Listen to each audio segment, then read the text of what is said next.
Test SophieCAD, logiciel armature, bonjour et bienvenue dans ce nouveau tutoriel. Alors aujourd'hui je vais tester SophieCAD que je connaissais pas, qui permet de réaliser surtout des armatures, apparemment également des décoffrages, lunettes au coffrage.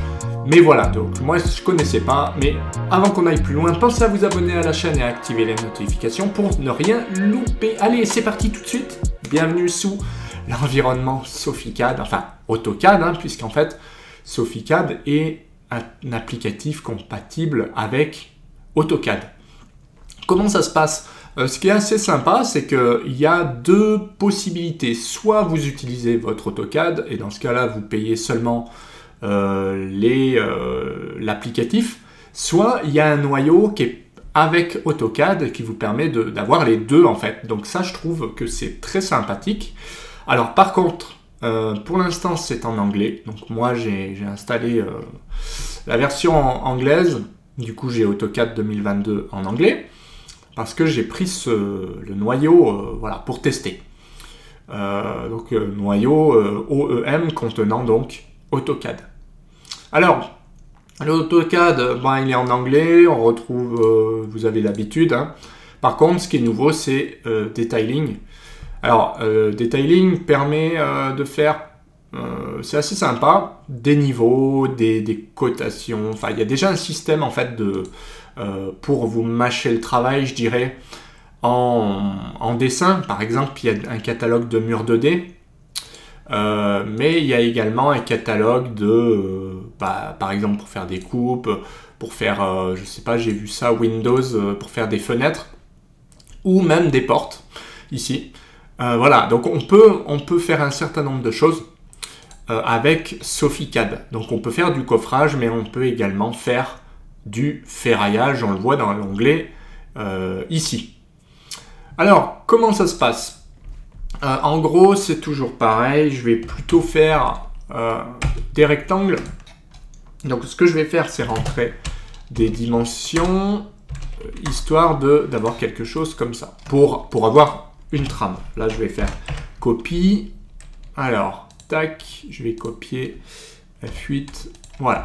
Je vais faire quelque chose de facile en mètres, puisque j'ai l'impression que, par défaut, c'est configuré en mètres. Peu importe. Donc on voit ici, bon, en anglais, shapecode. Donc on peut, en fait, ce qui est assez bien fait, c'est qu'on peut cliquer ici et changer un peu la forme des éléments.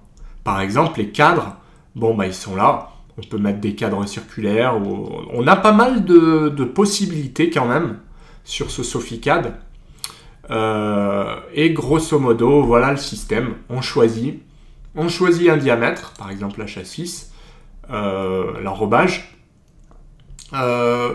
Et ensuite, donc on peut demander aussi à pointer le repère d'armature directement ou pas. On peut le faire après. Je vais cliquer sur le coffrage et vous voyez, il reconnaît en gros, il reconnaît un peu le coffrage. Alors là, qu'est-ce qu'il va me demander? Il me demande, voilà, d'indiquer un certain nombre de points. Alors, je ne connais pas bien, hein, mais on voit que, vous voyez, ce qui est pas mal, c'est qu'il reconnaît le coffrage. J'ai cliqué quelques points. Là, je vais indiquer ce que je veux. Voilà. Ce qui est pas mal sur SophieCAD, c'est que c'est très intuitif.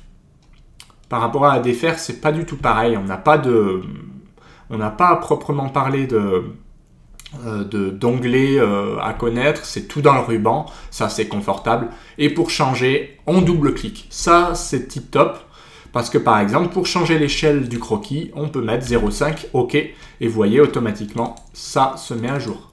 Parce que par défaut, c'est à l'échelle, donc ça va vous prendre un peu de place. Alors, je connais pas trop, c'est juste un test, hein, je ne m'amuse pas à tout changer, à tout configurer, mais on voit que ce sont des lignes, donc les éléments sont assez simples. Par contre, le constat, c'est que ça rame pas du tout, hein, c'est quelque chose d'assez fluide, donc moi j'apprécie bien, et j'apprécie la facilité de double-cliquer et de changer par exemple le diamètre. de changer un certain nombre de représentations. Pareil, je ne vais pas m'amuser trop à regarder. Bah, je vais juste changer là pour voir ce que ça donne. Donc on voit qu'on peut changer, par exemple, la taille. Alors si je ne sais pas du tout ce que ça va changer, hein. Je vais essayer d'activer... alors, c'est où? Je vais essayer d'activer les lignes épaisses pour voir. Ouais, bon, ça change seulement le coffrage. Bref, c'est pas grave. Ce que je voulais vous montrer, c'est que simplement, on double-clique et on peut changer facilement les diamètres, etc. Donc là, je suis en HA8. Maintenant, je vais essayer de répartir ces cadres. Donc pour ça, je vais cliquer ici. Donc je vais répartir ça. Front view, ok.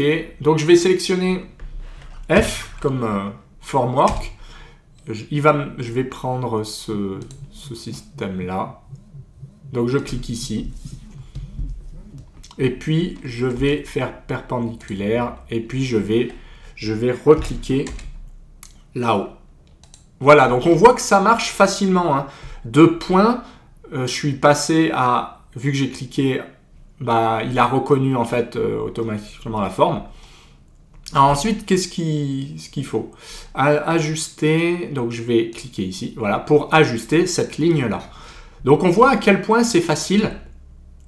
Pareil, je double-clique pour changer l'espacement, par exemple, à 20 cm. Donc franchement, bah, c'est un bel outil. Si vous n'avez rien, si vous n'avez pas de bloc dynamique ou si vous ne connaissez pas le logiciel, ça peut être une solution. Parce que vous voyez ici, bah, si je veux changer quelque chose, c'est intuitif, je double-clique, je change l'espacement, on le voit ici, hein, 20, voilà. Et il y a un certain nombre de possibilités, je peux changer des choses facilement. Voilà. Donc on voit que là, j'ai bien des espacements tous les 20 et il m'a donné un nombre de cadres automatiquement. Je peux faire des repérages ici. Donc, pointer, ici, je peux lui dire simplement que c'est la barre numéro 1. Je la veux ici, dans ce sens-là, et je viens sélectionner eh bien, la barre là. Voilà. Donc là, il me pointe la barre. Je pourrais en sélectionner une deuxième, mais je vais faire ça. Alors, new total number, il faut... En fait, ça, c'est dans le cas, par exemple, où vous voulez que ce soit compté. Moi, ce n'est pas le cas. Je ne veux pas que ce soit un nombre en plus, donc je fais non. Voilà. Parce que sinon, il va me faire... il va m'ajouter des choses. Là, on voit en l'occurrence qu'il s'est passé quelque chose. Donc, je double-clique. Multiplier. Donc, le facteur multiplicateur, hein, si vous avez 2 épingles, par exemple, ce sera 2. Bar number. Donc ici, je vais mettre 0 parce qu'en fait, je veux pas qu'il me la compte. Voilà. Du coup, là, c'est du HA8. C'est le repère 1 et c'est 7. Donc c'est OK. Et là, vous avez 15 et là aussi. Donc ça, c'est le nombre de HA8. C'est pour ça qu'il faut faire attention à ce qu'on met. Si ici, je mets un bar number, j'en mets 2, et ben, il va m'ajouter 2 barres ici. Ce qui est pas bon. Donc voilà, attention à ça. C'est le seul constat. Sinon, l'outil a l'air assez intuitif. Par exemple, pour faire des barres derrière, je peux faire des barres simples en cliquant ici. Donc des barres droites. Je choisis le diamètre, 14. Je vais cliquer ce point-là. Hop, et automatiquement, il reconnaît le coffrage. Donc je fais entrée. Alors non, ça n'a pas marché. Il n'a pas validé. Ok, je fais entrée. Voilà. Donc je sais pas. Je vais recommencer. J'ai été trop vite. Donc, je recommence. Je clique ici, je choisis le diamètre, c'est bon, et je clique ce point-là. Voilà. À partir de là, je vais faire entrée. Et ensuite, je lui indique ici, tac. Voilà. Donc, c'est un petit peu particulier. C'est un système comme ça. Où là, vous voyez, j'ai indiqué mon repère numéro 2. Il ne me reste plus qu'à aller, pareil, repérer le nombre de barres. Donc, je clique ici. Il reconnaît bar marque, il me propose toujours le dernier, donc c'est bien le 2. J'en veux combien? J'en veux 2. et je clique où je les veux. Donc je les veux par là. Voilà. On voit visuellement, c'est assez sympa. C'est assez sympa pour ce test. C'est que ça apparaît au bon endroit. Donc ça permet de se vérifier. Et je vais cliquer sur OK. Je valide la position du texte. Je choisis le sens. Et je peux... Alors ça, c'est très très intuitif. Je peux cliquer ici. Et j'ai mon peigne automatiquement. Ça, j'aime beaucoup. Et vous voyez, automatiquement, j'ai bien 2 ici. Donc, pareil, je vais sélectionner ce truc-là pour repérer, par exemple, alors, nombre 0. Je vais cliquer ici, de ce sens-là, et je veux sélectionner ça. Et je fais entrer. Donc là, on voit que j'ai mon repère 2, H14, et le reste est donné, donc le nombre ici, et le croquis sera comme ceci. Donc après, rien n'empêche de venir changer, de venir déplacer. Ça, j'aime beaucoup.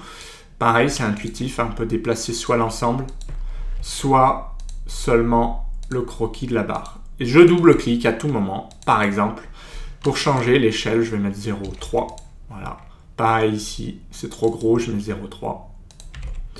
Voilà. Comme ça, ça permet d'avoir quelque chose de sympa. Je vois que j'ai mon croquis là, rien n'empêche de le mettre à côté après. Finalement, le texte ici, je pourrais très bien l'enlever et garder seulement le repère. Donc après, je dirais, vous pouvez aussi faire des lignes de repères multiples, aller chercher votre repère. Enfin, franchement, vous travaillez comme vous voulez, mais on voit à quel point c'est sympathique. Alors là, qu'est-ce qui se passe? Il m'a modifié ma barre. Je sais pas, j'ai dû la bouger. Donc, c'est pas grave. Mais on voit qu'au niveau modif, c'est sympa. Hein. C'est juste des polylignes. Enfin, c'est des objets, mais qui restent dynamiques, parce que si on reclique dessus, on peut les changer. Si je fais la barre du dessus, c'est pareil. Je clique ici, je la passe en HA12. Je vais cliquer par là. Je fais Entrée et je place ma barre. Je vais la placer ici pour l'instant, voilà. Ok, je vais la repérer là-bas, donc, tac, il y en a toujours 2, marque 3, donc je clique ici. Là, il me la met bien en haut, je fais OK. Alors, je clique là, et ensuite, je clique ici. Donc, on voit que c'est très très intuitif, et c'est un outil qui est fluide. Donc là, pareil, je pourrais très bien venir mettre un numéro là. Donc je vais mettre 0 parce que je ne veux pas qu'il me les compte. Je vais cliquer ici. Et je vais cliquer pour lui dire que c'est ça que je veux. Voilà. Et entrer. Donc celui-là, il fait bien référence au repère 3. Donc je double-clique ici. Celui-là, je vais le mettre en 0,3. Voilà. Je peux utiliser les points d'accroche ici, sans problème. Et je peux aussi déplacer le croquis sans aucun souci. Ça, c'est très pratique. Donc, on voit que la poutre se dessine. Il y a bien le comptage des cadres, des barres, etc. Donc, derrière, j'imagine qu'il y a moyen de sortir un certain nombre de choses. J'ai pas encore testé, hein. Je vous avoue que j'ai pas encore testé. Mais voilà, l'idée c'est ça, c'est que derrière vous pouvez générer une nomenclature, etc. etc. On voit ici, hein, donc si je fais ça, bon, je sais pas. Je sais pas du tout comment on fait pour extraire encore. Hein. Mais voilà, de toute façon, ce qui est sûr, c'est que le nombre est fait. Donc, il y a moyen de faire pas mal de choses. On le voit ici. Là, j'ai l'impression que ce sont des panneaux.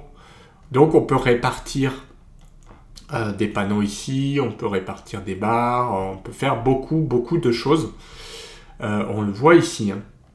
On peut aussi ajouter des... harpe, c'est des peignes, en fait. Voilà, on peut rajouter des barres coupées. Et on peut travailler tout à fait... sur des sections. Donc voilà, on peut aussi coter là ou on peut splitter même. On peut splitter des barres par exemple Quand vous avez des barres très longues, on peut les splitter avec un recouvrement ici. Donc, je dirais qu'on peut tout faire. Je pense qu'on peut tout faire. Donc, moi, c'était pour tester parce que je connaissais pas du tout. Je connaissais ADFR, je connaissais ASD, je connaissais Advance et puis les autres, hein, Allplan, Stracon. Par contre, SofiCAD, je connaissais pas. Alors le constat, il est le suivant, c'est intuitif. Donc franchement, c'est plus facile que ADFR, je trouve. Après, ça reste à étudier. Ça reste à étudier. Je connais pas trop les barres. Donc comme c'est pour l'instant en anglais, c'est un petit peu délicat. Mais ceci dit, vous voyez, j'arrive quand même à faire des choses qui sont sympas. Donc n'hésitez pas à tester également, hein, si vous avez envie. Donc c'est Sofistic qui propose ce genre d'outils, donc SofiCAD, pour AutoCAD. Donc voilà, avec un système aussi pour le coffrage, pour dessiner des grilles, pour dessiner des éléments, des murs, des portes, des fenêtres, un système de cotation qui est déjà intégré, annotatif, j'ai l'impression. Donc voilà, un petit peu de... Aussi, ça c'est sympa, hein, on peut par exemple indiquer des niveaux. Si je clique ici, j'ai un niveau 0. Si je clique ici, je suis à moins 60. Donc on voit, ça c'est assez sympa, hein, de pouvoir indiquer des niveaux comme ça. C'est très très sympa. Donc ça, voilà en gros les outils que SofiCAD propose. Je pense qu'on a vu un peu l'essentiel. Pour l'instant, je ne suis pas capable de vous en montrer plus. J'essaierai de creuser là-dessus. Mais voilà l'essentiel à retenir de SofiCAD. Ben voilà pour ce tutoriel, ce test en tout cas. J'espère que la vidéo vous a plu. Si c'est le cas, pensez à mettre un petit pouce bleu, pensez à commenter tout en bas, à laisser votre avis. Aussi important, hein, pensez à vous abonner à la chaîne et activer les notifications pour ne rien louper. Et sinon, on se retrouve bientôt pour d'autres vidéos. Allez, bye!